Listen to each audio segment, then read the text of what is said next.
Hello guys, welcome to my YouTube channel. ഞാനിന്നൊരു cleaning video ആയിട്ടാട്ടോ വന്നത്. എൻ്റെ റൂം ക്ലീൻ ചെയ്യുന്നൊരു വീഡിയോ കേട്ടോ. ഞാൻ 2 ആഴ്ച കൂടുമ്പോഴൊക്കെയാണ് ഇങ്ങനെ ജനലൊക്കെ തുറന്നിട്ട് മാറലൊക്കെ തട്ടി ക്ലീൻ ചെയ്യാറ് കേട്ടോ. ഡെയിലി ഇപ്പോൾ ഇങ്ങനെ ക്ലീൻ ചെയ്യാനാവില്ല. ഡെയിലി ബെഡൊക്കെ നന്നാക്കും, പിന്നെ അടിച്ച് വാരി തുടയ്ക്കും എന്നല്ലാതെ അങ്ങനെ ജനലൊക്കെ തുറന്ന് മാറാലൊക്കെ തട്ടി ക്ലീൻ ചെയ്യില്ല കേട്ടോ. അങ്ങനെയൊക്കെ ഒന്ന് ക്ലീൻ ചെയ്യാമെന്ന് വിചാരിച്ചൊരു ദിവസം കേട്ടോ. അപ്പം ഞാൻ വിചാരിച്ചു ഒരു വീഡിയോ എടുക്കാം. ഇന്ന് ഞാൻ റൂം മാത്രമല്ല കേട്ടോ നന്നാക്കുന്നത്, വീട് ഫുള്ളും അങ്ങനെ മാറാലൊക്കെ തട്ടി റെഡിയാക്കും. പിന്നെ ഞാൻ റൂം മാത്രം ചെയ്യുന്ന വീഡിയോ എടുത്തിട്ടുള്ളൂ. എൻ്റെ ഇടയിൽ ഞാൻ ഫാന് കൂരി കഴുകുകയൊക്കെ ചെയ്തിരുന്നു കേട്ടോ. അതൊന്നും ഞാൻ വീഡിയോ എടുത്തില്ല. അപ്പം എന്നോട് വീഡിയോ എടുക്കുന്ന കാര്യം മറന്നുപോയി. പിന്നെയാണ് ഞാൻ വിചാരിച്ചത് അങ്ങനെ ഒരു വീഡിയോ എടുക്കാം.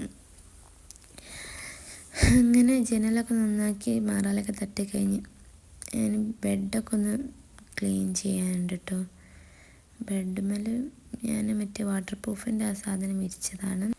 പിന്നെ ബെഡൊക്കെ ഒന്ന് തട്ടി നന്നാക്കാം കേട്ടോ. പക്ഷേ ഈ സാധനം വിരിച്ചുകൊണ്ട് എന്തെങ്കിലും നൂലും അങ്ങനെയൊക്കെ ഉണ്ടെങ്കിൽ അതിനെ പറ്റി പിടിച്ച് നിൽക്കും. പിന്നെ ബെഡ്ഷീറ്റ് വിരിക്കുകയാണെങ്കിൽ നമ്മൾ ബെഡൊക്കെ വലിച്ചിങ്ങോട്ട് എടുത്തിട്ട് വേണം വിരിക്കാൻ, അല്ലാണ്ട് വിരിക്കാനാവില്ല. വലിയ ബെഡായതുകൊണ്ട് ഭയങ്കര കഷ്ടപ്പാടാണ് ബെഡ്ഷീറ്റ് വിരിക്കാൻ. അതുകൊണ്ട് എപ്പോഴൊന്നും ഞാനിങ്ങനെ വലിച്ചിട്ട് വിരിക്കില്ല. എപ്പോഴും ഞാനിങ്ങനെ തട്ടി ഇങ്ങനെ റെഡിയാക്കുക എന്നല്ലാണ്ട് ഇങ്ങനെ വലിച്ചിട്ട് വിരിക്കില്ല. പിന്നെ പില്ലോ കവറൊക്കെ ഇട്ട് സെറ്റാക്കി പിന്നെ പുതപ്പൊക്കെ മടക്കി വെക്കുക, അങ്ങനത്തെ പണികളൊക്കെ അതിന് കേട്ടോ.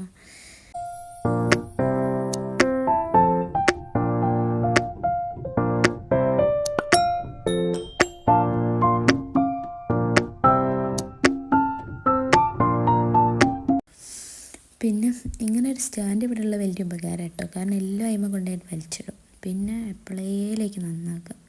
അപ്പോൾ ഞാൻ വിചാരിക്കും ഇങ്ങനെ സ്റ്റാൻഡ് വേണ്ടില്ലേ എന്നാൽ പിന്നെ അപ്പം നമ്മളെല്ലാം മടക്കി വൃത്തിയാക്കി വെക്കുമല്ലോ.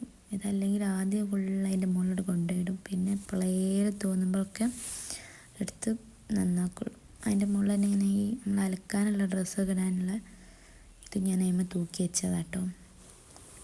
പിന്നെ റൂമൊക്കെ അടിച്ച് വാരലൊക്കെ അതിന് അടിച്ച് വാരി കഴിഞ്ഞ് പിന്നെ തുടയ്ക്കുന്ന വീഡിയോ ഒന്നും ഞാൻ എടുത്തില്ല കേട്ടോ. എന്നോട് മറന്നുപോയി. അപ്പോഴൊക്കെ ഞാൻ വീഡിയോ എടുക്കുന്ന കാര്യം തന്നെ തുടച്ചതൊക്കെ പിന്നെ മോനെയൊക്കെ കുളിപ്പിച്ച് ഉറക്കി അതിനൊക്കെ ശേഷമാണ് തുടയ്ക്കലൊക്കെ കഴിഞ്ഞത്. അതുകൊണ്ട് തുടയ്ക്കുന്നൊക്കെ എടുക്കാൻ എന്നോട് മറന്നുപോയി.